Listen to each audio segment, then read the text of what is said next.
Terima kasih Anda masih bersama kami. Pemirsa, industri musik Indonesia terus berkembang pesat di era digital. Namun di balik popularitas sebuah lagu, terdapat hak ekonomi para pencipta yang harus dilindungi melalui sistem hak cipta dan royalti. Perbincangan mengenai royalti, lagu belakangan ini kembali mengemuka, mulai dari penggunaan lagu di tempat usaha, platform digital, hingga munculnya teknologi AI yang membangkitkan pertanyaan baru tentang kepemilikan karya. Lalu seberapa penting perlindungan hak cipta bagi para pencipta dan bagaimana negara memastikan sistem royalti berjalan adil dan transparan? Dan untuk membahasnya telah hadir bersama kami di studio ada Bapak Baroto, Kepala Kantor Wilayah Kementerian Hukum Daerah Khusus Jakarta, serta Bapak Agung Dharma Songko, Direktur Hak Cipta dan Desain Industri, Direktorat Jenderal Kekayaan Intelektual. Selamat siang Bapak-Bapak. Selamat siang Pak Kabar Helmut. baik? Selamat siang, Pak. Alhamdulillah baik. Ya, kita terlebih dahulu ke Pak Kanwil Jakarta dulu ya, Pak Baroto. Ya. Mengenai hak cipta ini menjadi sangat penting dalam industri belakangan ini. Seperti apa Anda melihatnya? Oke, hak cipta ini kan sangat privasi dan kemudian harus dihargai kan Ya. gitu. Di situ ada nilai-nilai ekonomis, ada nilai-nilai intelektual, di situ juga ada mungkin akan beraspek kepada kreativitas dan lain sebagainya. Secara global bahwa karya cipta itu harus dihargai, harus diapresiasi, dilindungi, karena pada akhirnya nanti juga ada nilai ekonominya. Oke. Itu yang menjadi catatan terkait dengan hak cipta.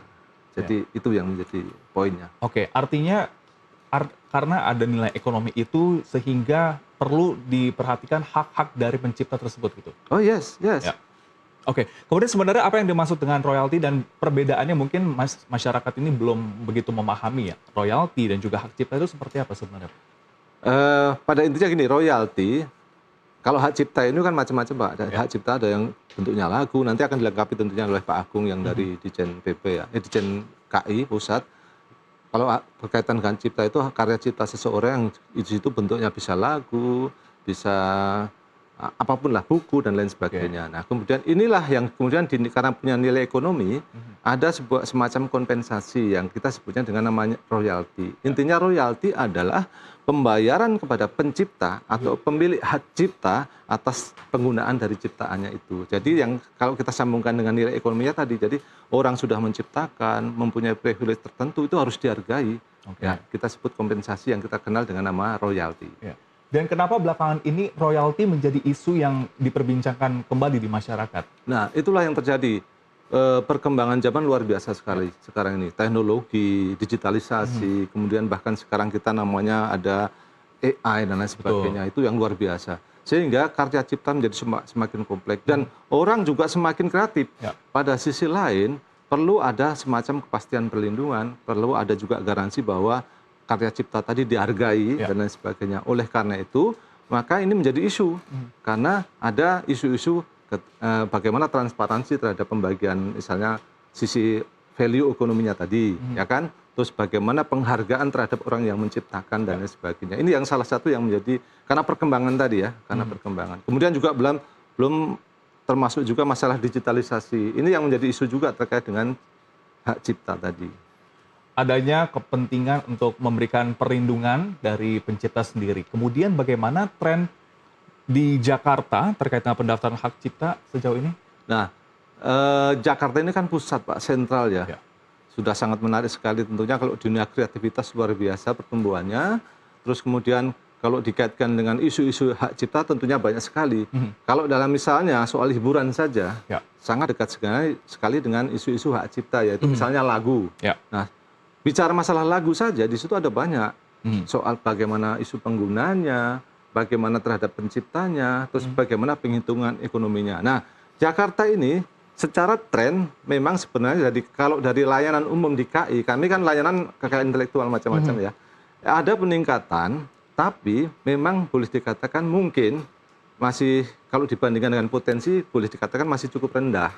Itulah yang menjadi tantangan sehingga isu rendahnya itu karena apa? Mungkin karena kesadaran, karena mungkin ada regulasi yang mungkin harus dibenahi. Kemudian juga bagaimana koordinasi antar pihak-pihak yang terkait dengan hak cipta tadi. Nah, itu mungkin yang menjadi isu sehingga kami katakan bahwa ada tren naik ya. Tapi mungkin masih dikatakan kalau kita melihat ini Jakarta loh, luar biasa, saya kira atau melihat potensinya, ya saya kira masih rendah, boleh dikatakan rendah. Oke, Pak Agung, kalau misalnya dilihat secara nasional, apakah kesadaran masyarakat itu sudah mulai terlihat dari adanya pendaftaran hak cipta ini? Iya, kalau kita melihat bahwa kesadaran kalau lihat dari pencatatan hak cipta ya, dan juga dari perkembangan sekarang ini kesadaran sudah mulai tumbuh, ya, sudah mulai meningkat. Ya, jadi sebenarnya kalau kita lihat perlindungan hak cipta ini perlindungannya otomatis sejak pertama kali diwujudkan atau dipublikasikan. Jadi sebenarnya tanpa pencatatan pun juga sudah dilindungi sebenarnya. Tetapi kenapa pencatatan menjadi penting? Karena hal ini sebagai bukti kepemilikan. Ketika seorang mengatakan saya ini ciptaan saya, atau ketika hak cipta ini perlindungan secara otomatis, maka pencipta itu punya kewajiban untuk membuktikan kapan ciptaan itu pertama kali dibuat atau dipublikasikan. Nah, pendokumentasian menjadi penting. Nah, negara memberikan fasilitas adanya pencatatan sebagai bukti kepemilikan. Nah, kalau tadi kaitan dengan lagu, jumlah permohonan karya cipta lagu itu untuk di tahun sampai tanggal 2026 awal ini sudah sampai mencapai 24.000. 24.000. Dan kalau secara keseluruhan pencatatan ciptaan secara keseluruhan itu sudah sampai 200.000. Ya, dan ini sudah ada peningkatan dari yang sebelumnya.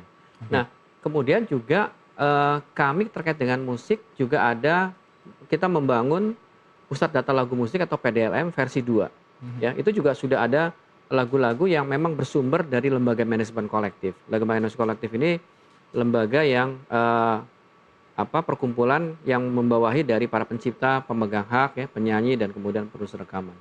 Nah, itu pun kita juga ada di situ, sudah ada data yang cukup banyak tercatat di sana. Gitu. Dan artinya memberikan legalitas kepada pencipta untuk hak dan juga karya ini dilindungi oleh negara. Kemudian bagaimana sebenarnya untuk bisa meningkatkan itu? Mungkin tadi sudah dikatakan sudah 42.000 begitu ya. Tetapi masih banyak juga orang-orang di luar sana yang tidak aware dengan adanya pemberian legalitas untuk pencatatan itu. Seperti apa? Iya, sebenarnya gini, kalau kami melihat bahwa tadi Pak, bahwa tadi hak cipta itu perlindungan otomatis sejak pertama kali diwujudkan. Jadi pertama kesadaran bahwa karya cipta saya harus dilindungi dengan apa? Pembuktian bahwa itu karya cipta milik yang bersangkutan. Nah, tentunya ketika dia ingin membuktikan, harus ada pendokumentasian yang kuat. Jadi ketika ada sengketa karya cipta lagu atau karya cipta, untuk melihat siapa sih pencipta yang sebenarnya, ya dia berdasarkan data tadi, dokumentasi tadi. Nah, pencatatan ciptaan ini salah satu bagian dari pendokumentasian tadi, gitu Pak. Jadi kita sampaikan bahwa pentingnya pencatatan hak cipta itu untuk sebagai bentuk pendokumentasian bahwa karya tersebut adalah karya yang dimiliki, gitu Pak. Nah, itu jadi yang kita dorong dan juga dari kantor wilayah juga sudah melakukan sosialisasi ya, atau pendampingan kepada komunitas-komunitas, kemudian kalangan seni dan kemudian para konten kreator menyatakan hal seperti itu. Ketika masyarakat sebenarnya sudah aware begitu ya untuk mendaftarkan hak ciptanya, bagaimana cara untuk bisa mendaftarkannya itu? Ya, kalau untuk catatan sekarang sudah lebih cepat. Sekarang semua sudah serba online. Ya, dengan kita ada aplikasi namanya POP-HC, Persetujuan Otomatis Pencatatan Hak Cipta. Ya, itu dengan masuk ke website kita dan di sana ada fitur untuk pencatatan hak cipta dan kemudian kita masukkan datanya dan pembayarannya pun juga bisa secara online, ya, dengan m-banking, terus bahkan dengan ada platform digital atau dari e-commerce yang sudah menyiapkan pembayaran PNBP, dan semua bisa dilakukan dengan itu. Nah, itulah yang kita lakukan. Itulah yang kita lakukan. Jadi kita tadi saya sampaikan bahwa ini potensinya luar biasa Jakarta ini kan. Kalau kita bilang meningkat sudah pasti ya. Tapi kalau bidang potensi ya ini harus ada perjuangan, harus ada kreativitas sehingga potensi-potensi yang ada tadi kemudian mempunyai kesadaran kan, selain mempunyai kesadaran. Nah, karena posisi masyarakat yang mungkin ini masih butuh effort kesadaran dan lain sebagainya, maka kadang kita di kantor wilayah Pak, kita harus jemput bola kadang-kadang. Kita secara proaktif, koordinasi mungkin dengan lembaga-lembaga pegiat-pegiat yang terkait dengan kayak intelektual lah, Terus kemudian pengguna misalnya ya, tempat-tempat karaoke, hotel, restoran dan sebagainya. Nah, kita sering koordinasi bersama bahwa ini ada isu terkait dengan hak cipta yang berkaitan dengan pekerjaan Anda. Ada isu ekonomi ada di situ. Nah, itulah yang harus kita kelola sehingga tidak ada yang dirugikan dalam hal itu. Nah, pada saat yang bersamaan juga sebenarnya ketika itu sudah baik ya, titik-titik tadi ya sebenarnya ini adalah campaign juga ke masyarakat.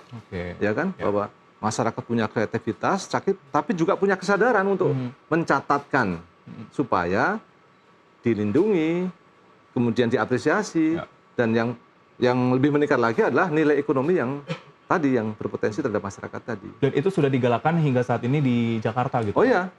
Makanya dari awal tadi potensinya luar biasa sebenarnya. Kemudian bagaimana respon dari para pelaku seni dan juga pengusaha di Jakarta sejauh ini? Sejauh ini baik ya.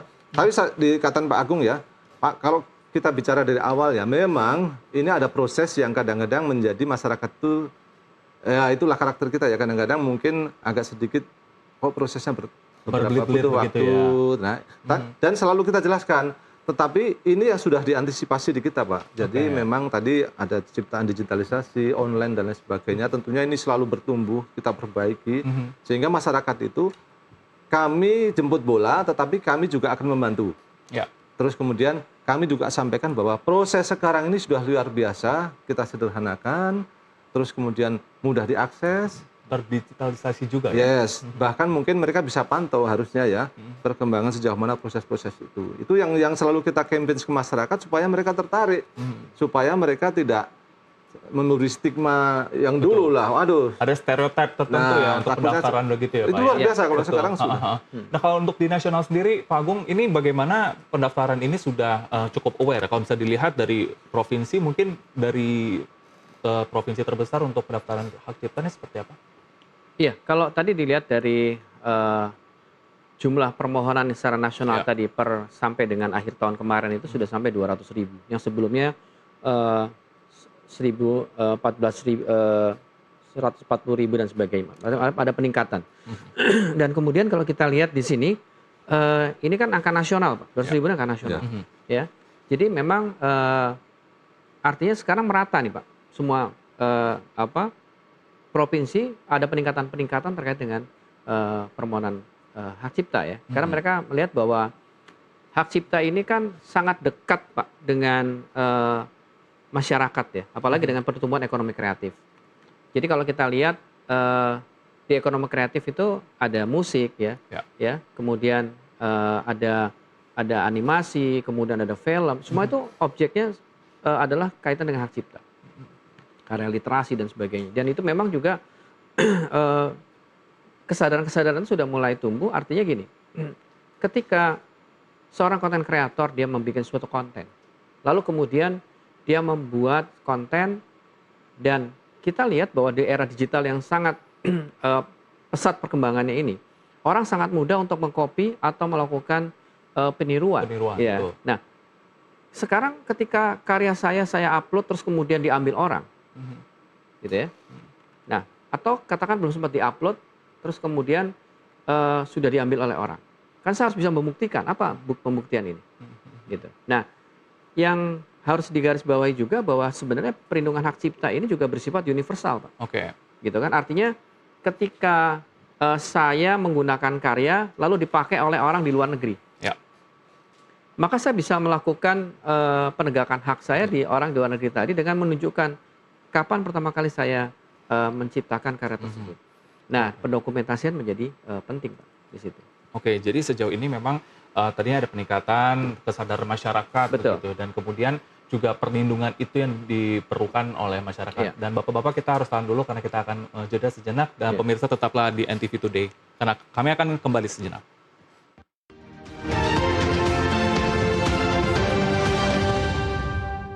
Terima kasih Anda masih bersama kami pemirsa. Kalau di segmen sebelumnya kita sudah membahas bagaimana urgensi dari memberikan perlindungan kepada para pencipta melalui hak cipta ini. Dan kita akan melanjutkan perbincangan. Masih bersama dengan kami ada Bapak Baroto, Kepala Kantor Wilayah Kementerian Hukum Daerah Khusus Jakarta. Kemudian ada Bapak Agung, Direktur Hak Cipta dan Desain Industri, Direktorat Jenderal Kekayaan Intelektual. Bapak-bapak, menurut Anda sendiri, Anda pribadi, bagaimana melihat dari undang-undang hak cipta di Indonesia ini? Oke. Terima kasih Pak Helmut ya. Jadi menurut kami begini, jadi sebenarnya ini undang-undang juga waktu itu sudah cukup antisipatif lah, karena ini ada beberapa kali perubahan kan ketika sampai di undang-undang saat ini ya. Tapi memang perkembangan di luar sana juga luar biasa. Jadi dari platform saja sudah luar biasa, platform musik saja kan ada digitalisasi, yang dulu pakai CD sekarang sudah digital dan sebagainya. Kemudian juga dunia kreativitas ini luar Semakin biasa berkembang gitu ya. kan gitu loh. Belum lagi soal komunikasi dan lain sebagainya. Inilah yang kemudian menjadi tantangan, saya kira ini yang kita berkejar-kejaran dengan kebutuhan itu. Kalau boleh saya berkomentar bahwa ya ini saat juga berbenah, sehingga kalau perlu atau tidaknya menurut saya juga perlulah untuk hal-hal atau perkembangan itu diakomodir. Sehingga di undang-undang yang saat ini mudah-mudahan nanti kalau memang toh ada perubahan ya harus disiapkan untuk itu. Jadi ada perlindungan yang jelas, kemudian ada transparansi, kemudian ada nilai-nilai ekonomi yang kemudian terdistribusi dengan baik kepada pengguna, misalnya kalau lagu ya pengguna, pencipta, terus kemudian juga peran-peran pemerintah yang lebih jelas lagi ya. Intinya seperti itu kalau menurut saya. Jadi memang ya harus disesuaikan dengan perkembangan yang saat ini. Artinya apakah saat ini sudah mengakomodir kepentingan dari pencipta hingga saat ini? Beberapa hal sudah ya tentunya ya. Tetapi memang banyak hal karena perkembangan tadi ya. Kemudian ada AI dan lain sebagainya. Ini kan sangat mungkin bersentuhan dengan mereka. Nah ini mungkin belum secara rigid ada di regulasi saat ini. Itu. Kalau Pak Agung menilainya seperti apa? Iya, jadi kalau kita lihat sekarang bahwa pertumbuhan sekarang ini di masyarakat sangat meningkat ya. Dan kemudian rancangan undang-undang hak cipta itu yang sekarang merupakan inisiatif dari DPR ya. Karena melihat juga bahwa sekarang ini di era digital banyak perubahan-perubahan norma yang terkait dengan karya cipta, dengan pencipta. Karena kita lihat sekarang ini ketika sebuah karya itu dihasilkan oleh AI, maka siapa yang dikatakan sebagai pencipta? Ini kan beberapa norma-norma yang harus diatur. Ya, seperti contohnya sekarang saya menggunakan aplikasi, terus kemudian saya di dalam prompt itu saya memberikan perintah banyak gitu ya. Terus kemudian kita serahkan kepada aplikasi AI tadi. Nah, terus kemudian AI tadi mengenerate. Nah, hasillah sebuah karya. Nah, itu kan apakah bisa dikatakan sebagai originalitas? Itu kan juga norma-norma yang harus diatur seperti itu. Yang mana yang dikatakan sebagai karya cipta yang dihasilkan oleh manusia dan mana yang dihasilkan oleh AI. Nah, ini yang diatur di dalam tadi. Dan kemudian RUU tadi juga mengatur mengenai tata kelola musik. Nah, itu juga royalti di bidang musik juga mengalami pertumbuhan yang begitu pesat, dan juga kemudian kita lihat bahwa sekarang ini juga banyak perkembangan-perkembangan yang penggunaan musik itu tidak hanya kafe saja, tapi sudah lebih luas dari itu. Jadi artinya perlu ada tata kelola yang lebih baik dan lebih transparan. Makanya di dalam RUU tadi salah satunya adalah pengaturan tata kelola di bidang musik. Dan nggak dipungkiri juga ya Pak, kalau misalnya penggunaan AI ini juga dapat disalahgunakan begitu ya, karena ketika memang seseorang yang menciptakan lagu atau juga karya tertentu digunakan AI dan dia mengklaim bahwa oh ini punya saya, dan itu bagaimana Anda melihat penggunaan AI ini? Ya, jadi gini, di beberapa negara melihat bahwa kalau kita lihat dari hak cipta itu kan selalu dikaitkan dengan karya sebetulnya originalitas. Originalitas itu maksudnya adalah bahwa karya ini dibuat oleh orang tersebut, oleh si pencipta. Nah, kemudian kalau sekarang saya memasukkan prompt di dalam sebuah aplikasi AI tadi, terus kemudian semua diserahkan kepada AI. Nah, AI itu kan cara kerjanya kan dia berdasarkan data latih. Kemudian ketika dia mengimplementasikan dari prompt tadi, dia pasti akan mencari data sumber yang artinya berhubungan dengan cipta orang lain. Akan bersinggungan. Artinya ada persentase sekian persen ngambil ciptaan orang lain kemudian dijadikan satu karya. Nah, ini kan juga ada sumber-sumber yang memiliki hak cipta.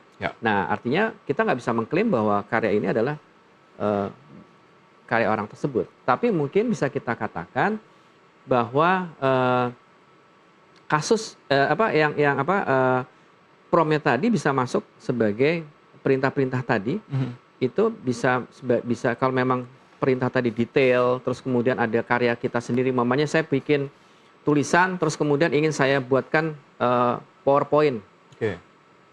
Naskah saya masukkan di sana, kemudian dibuatlah PowerPoint. Nah, naskah itu karya saya. Tetap asli Iya. dari originalitas. Iya, ini kan kasusnya seperti di Amerika ada kasus komik Zara with the Down. Itu Casanova mendaftarkan hak cipta ke kantor hak cipta Amerika, terus kemudian mereka mengatakan bahwa ini dinyatakan sebagai ciptaan dia. Tapi kemudian kantor hak cipta menganulir pencatatan hak ciptanya, dinyatakan bahwa yang bisa diklaim sebagai dia bukan komiknya, karena dia komiknya pakai Midjourney. Yang diklaim sebagai ciptaan dia adalah naskah yang dimasukkan ke dalam aplikasi tadi. Oke.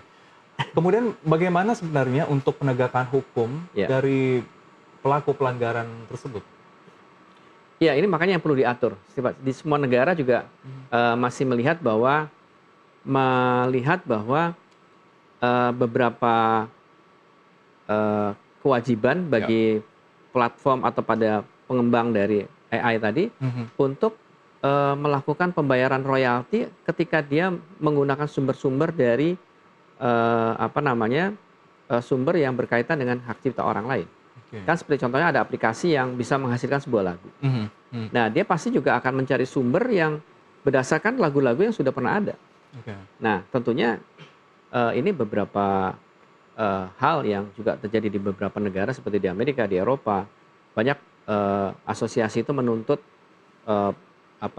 pengembang dari aplikasi AI untuk melakukan pembayaran royalti atas penggunaan yang diduga menggunakan karya-karya yang dihasilkan oleh suatu perusahaan industri pers umpamanya atau perusahaan rekaman. Jadi mungkin kalau sedikit saya bisa menambahkan, saya sepakat ya seperti itu. Artinya bahwa dalam soal pemberian sanksi saja, memang kita juga harus ada treatment yang berbeda seiring dengan perkembangan tadi. Dan kita bisa membayangkan kalau dulu itu kita gampang sekali melihat melanggar atau tidak. Kan dulu pakai CD, bajakan atau tidak. Betul, sangat simpel. Nah, bagaimana dengan platform sekarang ini kan sudah digital, bagaimana sumbernya, apalagi ada beberapa hal yang sudah kecampuran AI. Nah, ini artinya soal sanksi saja itu menjadi sebuah kebutuhan untuk kita sesuaikan kan gitu loh. Dan ini terus masih akan digodok begitu oleh pemerintah dan juga DPR nantinya. Dan apalagi kan juga sekarang tentunya Undang-Undang Hak Cipta juga harus mengacu kepada ketentuan KUHP yang baru. Betul. Nah, itu ada tingkatan dalam pemberian penyesuaian dengan itu ya, seperti aturan itu. hukum ya. Betul. Oke, kemudian ini secara teknis ya Pak, mungkin bagaimana masyarakat ini bisa mengetahui siapa saja yang bisa dikenakan royalti dari adanya hak cipta ini? Boleh mungkin dari Pak Barut dulu? Oke, kan dalam rezim hak cipta atau royalti itu kan ada beberapa pihak lah di situ. Selain pencipta juga di situ ada pihak yang pengguna. Nah, pengguna itu kan ada macam-macam, ada restoran, kemudian ada hotel, ada kemudian penyelenggara atau IO yang terkait misalnya acara nikah, event, terus kemudian juga ada beberapa platform digital. Intinya ini adalah pengguna. Mereka menikmati secara ekonomi dari sebuah karya cipta. Itulah. Dan itu artinya mereka harus melakukan pelaporan atau seperti apa? Oh iya, ya itulah yang makanya kemudian di situ ada, mungkin nanti Pak Agung bisa menjelaskan juga, ada LMKN, ada LMK di situ. Jadi mereka memang harus, karena mereka menggunakan karya cipta seseorang, itulah yang nilai ekonomi yang kemudian harus dilaporkan dan harus dicatatkan, sehingga yang mencipta pun mendapat efek ekonomi dari apa yang dia ciptakan. Pak Agung mungkin bisa ditambahkan? Ya, jadi gini Pak, secara konsep dasar itu kan pencipta itu punya hak ekonomi. Jadi kalau orang yang akan menggunakan hak ekonomi ini terus kemudian dikomersialkan, ya dia harus mendapatkan izin dari pencipta. Dan tentunya dari izin tadi dia akan memberikan kompensasi atau berupa royalti tadi. Nah, ini berlaku secara umum. Nah, bagaimana dengan musik? Nah, musik juga demikian. Jadi orang yang menggunakan lagu untuk di tempat-tempat komersial, ya layanan publik yang bersifat komersial tadi dia menggunakan, maka ada kewajiban mereka untuk membayar royalti. Nah, mekanismenya adalah tadi, seperti disampaikan Pak Baroto tadi, bahwa terkait di bidang musik, itu ada pembayaran royalti satu pintu, Pak, melalui Lembaga Manajemen Kolektif Nasional. Jadi Lembaga Manajemen Kolektif Nasional ini melakukan penarikan royalti kepada pengguna, dan kemudian mereka akan mendistribusikan kepada Lembaga Manajemen Kolektif yang ada di bawahnya. Jadi Lembaga Manajemen Kolektif ini perkumpulan yang membawahi para pencipta dan pemegang hak, ya, dan juga pelaku pertunjukan dan produser rekaman. Jadi penarikan satu pintu melalui LMKN, gitu Pak. Oke. Nah, Dan itu adalah skema untuk pembayarannya teknisnya seperti itu gitu ya Pak ya. Nah kemudian apakah saat ini juga para penikmat itu sudah melakukan kewajibannya di sejauh ini? Iya, Kalau dilihat? sampai sejauh ini sudah melakukan kewajibannya. Tapi memang perlu lebih lebih intens lagi kepada sosialisasi kepada pengguna yang lainnya ya. Karena kita lihat di Indonesia ini kan luas sekali Pak. Oke. Ya, artinya tentunya banyak tumbuh berkembang perusahaan-perusahaan baru, tempat-tempat usaha baru yang juga mungkin perlu disampaikan ke mereka, gitu ya. Untuk pengawasannya sendiri sejauh ini seperti apa? Iya, jadi Lembaga Manajemen Kolektif Nasional ini juga melakukan pengawasan kepada para pengguna ya, tentunya didukung oleh dengan para stakeholder yang ada di daerah ya, untuk dapat memantau tentang penggunaan tadi. Nah, jadi artinya mereka juga memberikan sosialisasi kepada di daerah-daerah untuk dapat menggunakan. Gitu. Kemudian kalau di Jakarta seperti apa Pak Bahrul? Kita tentunya tadi kita sudah pasti ada banyak stakeholder yang sangat dekat sekali dengan isu-isu hak cipta ya, khususnya lagu. Itu yang kita selalu bikin semacam ya rutin kita koordinasi, sudah pasti kan sebagai update persoalan-persoalan apa. Kemudian dalam hal-hal tertentu juga kita menjemput, misalnya kita bekerjasama dengan perguruan tinggi. Kemudian dalam banyak hal juga kita ke siswa-siswa itu supaya ada penyadaran bahwa kekayaan intelektual itu mempunyai potensi yang selain harus dihargai juga harus ada garansi, harus ada pelindungan terhadap itu. Itu yang kita lakukan. Jadi kita secara proaktif. Nah, kemudian juga kita diuntungkan Pak Helmut bahwa kita ini juga punya secara mendasar kita juga ada pos-pos di masing-masing wilayah gitu. Kebetulan kalau dari sebenarnya aspeknya lain ya, kita punya pos Bankum dan situ ada isu yang bisa kita titipkan di situ. Isu-isu terkait kekayaan intelektual. Jadi harapannya nanti kita bisa menjangkau lebih luas lagi pengetahuan dan kesadaran tentang kekayaan intelektual. Oke. Dan untuk pertanyaan terakhir, bagaimana agar masyarakat itu tidak salah paham terkait dengan adanya hak cipta? Mungkin dari Pak Baroto dulu boleh sampaikan. Tidak masalah apa? Pertama gini, jadi poinnya adalah bahwa karya cipta ini sangat bernilai. Di situ ada kandungan moralnya, ada kandungan intelektualnya, dan tentunya dalam lebih luas ada kandungan ekonomisnya. Oleh karena itu, masyarakat tentunya kita harus paham dengan itu, bahwa kita bisa menghargai karya cipta orang lain, pada sisi lain juga kita bisa mengetahui bahwa karya cipta kita pun harus didaftarkan atau dicatatkan supaya jelas, sehingga tidak munculkan konflik. Nah, dan dalam lingkup yang lebih luas tentunya kita berharap stakeholder yang berkaitan dengan ini, kita terutama bekerja sama dengan pemerintah khususnya, nanti mudah-mudahan kita bisa membentuk regulasi yang bisa mengakomodir dari isu-isu setiap segmen tadi. Baik soal perlindungannya, baik soal transparansinya, kemudian bagaimana distribusi ekonomi tadi bisa dilakukan secara adil terhadap semua pihak. Kira-kira begitu. Dan itu yang paling terpenting ya, adil untuk segala pihak. Pak Agung, boleh nambahkan?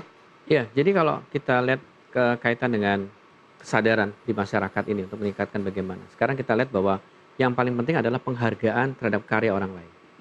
Jadi kalau pertanyaannya adalah kenapa sih harus bayar royalti? Tentunya adalah kita menghargai karya orang lain. Betul. Dengan kita menghargai karya orang lain, maka kita akan melakukan pembayaran royalti. Atau katakanlah kenapa kita harus menggunakan aplikasi yang berbayar, gitu ya? Atau kita menggunakan mengakses satu musik yang harus berbayar di aplikasi kita, platform gitu. Kan itu. Atau kita harus berbayar itu karena apa? Kita memberikan penghargaan kepada penciptanya tadi. Jadi kata kuncinya adalah nikmati karyanya, pahami hukumnya, gitu kan? Jadi kita menikmati karya orang lain itu dengan mendengarkan karya tersebut atau menonton karya orang lain tadi, ya kita juga harus bisa menyatakan bahwa bagaimana hukumnya. Betul. Ya, kita harus melakukan sesuatu yang benar dengan membayar royalti, kemudian kita juga melakukan penegakan hak, ya, seperti itu. Oke, dan tentunya perlindungan hak cipta ini bukan hanya soal aturan hukum, tetapi juga bentuk penghargaan terhadap karya dan kreativitas para pencipta. Di tengah perkembangan teknologi digital dan munculnya karya berbasis AI, tantangan perlindungan hak cipta tentu semakin kompleks, namun dengan regulasi yang kuat, penegakan hukum yang konsisten, serta kesadaran masyarakat, ekosistem industri musik yang sehat dan berkeadilan tetap menjadi dapat terwujud. Dan terima kasih para narasumber, ada Pak Baroto, Kepala Kantor Wilayah Kementerian Hukum Daerah Khusus Jakarta, untuk waktu di NTV Today, dan ada Pak Agung Damar Sasongko, Direktur Hak Cipta dan Desain Industri, Direktorat Jenderal Kekayaan Intelektual, untuk waktu di NTV Today. Sehat selalu, Pak. Terima kasih. Dan pemirsa, demikianlah NTV Today pada hari ini. Saya Helmut Timothy, pamit undur diri. Terima kasih dan sampai jumpa.